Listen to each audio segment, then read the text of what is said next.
Back in 2014, it would be fair to say that there was a fair bit of trepidation ahead of the release of the Lego Movie. Considering the mind-numbing stupidity of Battleship and the Transformers franchise, expectations were low for another marketing exercise masquerading as a big studio movie. How wrong we were. The Lego Movie was all the things that a family movie should be: funny, visually impressive, engaging, charming and thrilling, and it quickly won over skeptics and set a new benchmark for what animation could do. It's not a stretch to say that the Lego Movie is as good as anything that Pixar have produced, and it's certainly one of the best family films of the 21st century so far. Earlier this year, the Warner Animation Group decided to follow up the Lego Movie by taking one of the film's most interesting characters, Will Arnett's narcissistic Batman, and making a superhero spin-off. The result was another rousing success. Director Chris McKay managed to create a film that entirely skewered the Batman myth and superhero movies as a whole, in a stroke rendering the ongoing DC cinematic universe essentially redundant. Who wants to see Ben Affleck in the suit after the fun we had with the Lego version? Now, just 8 months after the Lego Batman movie, comes the next installment in the series.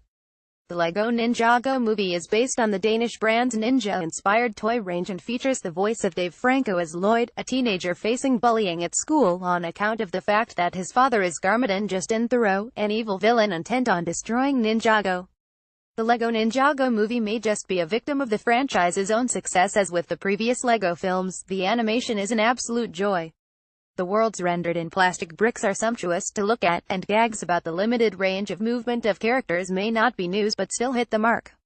For anyone with pets, there's also a certain pleasure in watching a cat monster Meowthra knock over a load of brick-built constructions. It's a shame, therefore, that the Lego Ninjago movie never hits the heights of its predecessors. The main problem is that despite the look of the film, the Lego element here is largely irrelevant, and it's a story that could have been told in countless other universes. The Lego appears as secondary means to an end, rather than an integral part of the story. While there's an impressive voice cast, Olivia Munn, Michael Pena and Jackie Chan all-star, character development is largely non-existent, to the point where I actually struggled to remember any of the secondary characters' names on the bus ride home. I'm not sure that the real-world wrapping that bookends the film entirely works either. The Lego Ninjago movie is also guilty of lifting many of its ideas from other pop culture sources. Main character Lloyd is essentially Spider-Man's Peter Parker, while there are certainly elements of Power Rangers and Transformers evident here. Jackie Chan's Master Wu is essentially the same character as Vitruvius from the Lego movie, rather suggesting that the series is already cannibalizing its own ideas.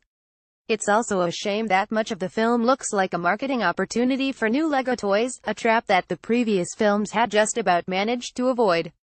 In truth, the Lego Ninjago movie may just be a victim of the franchise's own success. The two previous installments had raised the bar to such a high level that perhaps any subsequent films were simply never going to measure up. It's certainly not a bad film, but it is derivative and does lack the humor, characters and Lego magic that made both the Lego movie and the Lego Batman movie such a pleasure.